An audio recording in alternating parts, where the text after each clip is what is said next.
मी अरविंद जाधव. तेजपुर न्यूजच्या prime time बातमीपत्रात आपले स्वागत आहे. पाहूया आजच्या ठळक घडामोडी. देशातील सगळे कावड यात्रेसाठी ज्यांनी आपल्या सर्वांना निमंत्रित केले आणि आपण सगळेजण त्यांच्या प्रेमापोटी या ठिकाणी जमलोय, ते आपणा सर्वांचे लाडके नेते, आदरणीय आम्हा सर्वांचे जीवाभावाचे मित्र, आदरणीय आमदार संतोष भाऊ वांगर. या कार्यक्रमाच्या निमित्तानं ज्यांचं मार्गदर्शन आपण सगळेजण ऐकणार आहात, ते आम्हा सर्वांचे लाडके नेते, संसदरत्न खासदार आदरणीय डॉक्टर श्रीकांत शिंदे साहेब. या कार्यक्रमाच्या निमित्तानं आताच ज्यांनी या कावड यात्रेच्या निमित्तानं आपणा सर्वांना शुभेच्छा दिल्या, ते या विभागाचे खासदार आदरणीय नागेश आष्टीकर साहेब, व्यासपीठावर उपस्थित असणारे आमदार आदरणीय बालाजी कल्याणकर, आदरणीय आनंदरावजी तिडके, व्यासपीठावर उपस्थित असणारे सन्माननीय भाऊ चौधरी साहेब, सन्माननीय आनंदरावजी जाधव, व्यासपीठावर उपस्थित असणारे सर्व सन्माननीय मान्यवर नेते मंडळी, आदरणीय आमदार नवीन आमचे परभणीचे नूतन आमदार, या कार्यक्रमाच्या निमित्तानं व्यासपीठावर उपस्थित असणारे तमाम सर्व या कार्यक्रमाचे प्रमुख मान्यवर, हजारोच्या संख्येने या ठिकाणी उपस्थित असणारे तमाम सर्व शंभू भक्त, या कावड यात्रेच्या आपणा सर्वांना मनापासून शुभेच्छा देतो. खरं तर मागच्या वेळेला आदरणीय डॉक्टर श्रीकांत शिंदे साहेबांबरोबर मी आलो होतो आणि त्याच वेळा संतोष भाऊंची कावड यात्रा मलाही बघायची होती, म्हणूनच मी या कार्यक्रमाच्या निमित्तानं आलो. मित्रांनो, उत्सव होत असतात, देवाची आपण सगळेच जण आराधना करत असतो, परंतु ज्या पद्धतीने एक प्रचंड जल्लोष सुद्धा होत असतो ते बघितल्यानंतर महाराष्ट्रातल्या प्रत्येक माणसाला संतोष भाऊंच्या या कावड यात्रेमध्ये यावं, अशा पद्धतीचा एक नवीन संदेश द्यावा, एवढं प्रचंड उत्साह दिवसभरामध्ये आपण करताय. मी मनापासून आपणा सगळ्यांना शुभेच्छा देतो. अतिशय ताकदीनं शक्तीनं आपण सगळेच जण संतोष भाऊंच्या बरोबर आहात. शंभू महादेवाची या आराधना करता करता समाजसेवेचं व्रत घेऊन तेवढ्याच ताकदीनं आणि शक्तीनं संतोष भाऊ काम करतात.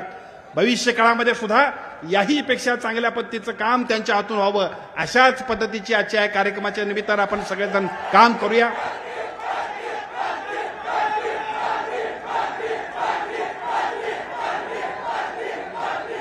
कावड यात्रा सुरू आहे, कावड यात्रेचा समारोप आहे, पण कार्यकर्त्यांच्या डोक्यामध्ये मंत्रीपदच आहे. मित्रांनो, आज आपण सगळेजण भोळ्या शंकराच्या निमित्ताने या ठिकाणी जमलोय. या ठिकाणी आपण सगळेजण जमलोय ते ज्या पद्धतीने देवाची आराधना करतोय, तसाच आमचे नेते आदरणीय एकनाथजी शिंदे साहेब सुद्धा भोळा शंकर आहे. त्यांना पाहिजे असतंय भोळ्या शंकराला सेवा पाहिजे असते आणि आमच्या महादेवाला शंकराला समाजाच्या सेवेचं पुरत पाहिजे.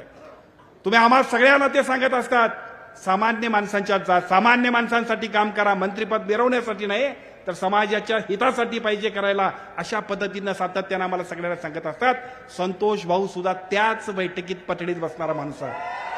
त्यामुळे इथं फारसं बोलणं उचित नाही. आम्हा सर्वांचे नेते आदरणीय डॉक्टर साहेब आहेत, खूप वरिष्ठ मान्यवर आहेत, पण या सगळ्या कामाची नोंद आदरणीय नेते मंडळी घेत असतात. आपण सगळेच जण काम करत जाऊया अशा पद्धतीची विनंती करतो. संतोष भाऊंच्या बाबतीत दोनच गोष्टी मी आपल्या सर्वांना सांगू इच्छितो. प्रत्येक माणसाच्या दुःखामध्ये 12 महिने 24 तास असणारा पोलीस स्टेशन असेल, तहसीलदार कार्यालयात असेल, अडल्या प्रत्येक कामामध्ये असेल, प्रत्येक माणसाला आपलासा वाटणारा आमदार कसा असावा, अशी अनेक संकेत मोडून टाकणारा, गुडघ्यानं मोडणारा, परंतु प्रत्येक माणसाला आपलासा वाटणारा, भविष्य काळामध्ये सुद्धा महाराष्ट्राच्या राजकारणामध्ये अनेक विधानसभेमधल्या 288 आमदारांच्या मध्ये वेगवेगळ्या पद्धतीचे एकापेक्षा एक चांगल्या पद्धतीनं बौद्धिक विचाराची माणसं आहेत, खूप उंचीची माणसं आहेत, महा अशा पद्धतीच्या वेगवेगळ्या पद्धतीच्या प्रत्येक ठिकाणाची माणसं आहेत. पण त्या सगळ्यांमध्ये सुद्धा प्रत्येक माणसाला आपल्या मतदारसंघातल्या, हिंगोली मतदारसंघातल्या आणि हिंगोली जिल्ह्यातल्या प्रत्येक सामान्य माणसाला जर काही इथं काटा टोचला तर मुंबईत सुद्धा संतोष भाऊला कळ येते. अशा पद्धतीचं काम संतोष भाऊ करतात. त्या सगळ्या कामाला मी शुभेच्छा देतो. भविष्य काळामध्ये अशाच पद्धतीने आपल्या सर्वांना काम करण्यासाठी आपण सगळेजण अशाच पद्धतीने काम करूया एवढी विनंती करतो आणि माझं भाषण थांबवतो. जय हिंद, जय महाराष्ट्र. एसबी ग्रुपचे पदाधिकारी लवकरात लवकर वर या. एसबी ग्रुप इकडून येऊ द्या. एसबी ग्रुप, हा साहेबाचं लवकर.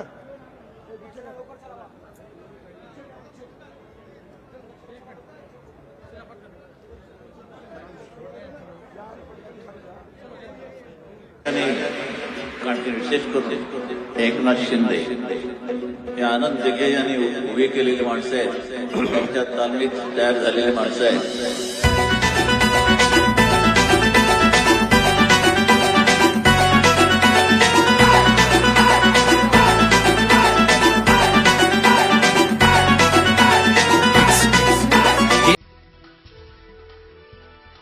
जगभरातील बातम्या आता आपल्या मोबाईलवर.